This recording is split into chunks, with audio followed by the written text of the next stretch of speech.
Well done, everybody. Welcome to Destination Jamaica. Now, today is all about the Rabat Diamond League, and many are anticipating Shericka Jackson's performance in the 100 meter as she opens her 100-meter season. How would she perform? We'll tell you soon. Let's speak about the other Jamaicans, though. The first results. Now we have Knight and Clayton representing Jamaica there, and their times were 53.90. Knight got second and her season's best, and Clayton in 54.83. She got fourth. Ball took the winnings in 52.46, and that's the meeting record.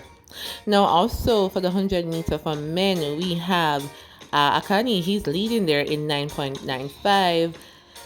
We're going to pull up that result right there. Also, we have in shot put, we have Campbell representing. He took the world lead momentarily in 21.95, and actually he was leading for a little bit before it was taken over. So now he's in second place for the shot put, but looking really good. Now let's talk about the Shericka Jackson opening for a season there, 100 meter, I mean. And she looked pretty good, pretty comfortably. She had a good start. It was not hard for her to just take the lead and win. It didn't even look like she was trying. So she got the winnings there, and it's her season's best. Well, first 100, official 100. Yeah, and she got the winnings ahead of McCoy and Sears. So it's 11.04, a slower race, but not bad.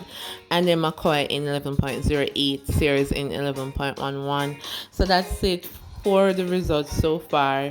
Happy that Shericka looked strong and comfortable, and looking forward to seeing the rest of her season as they gear up for the World Championships 2025. So that's it for now. Do remember to like, share, subscribe, comment. It really helps out the channel, and we have more coming your way.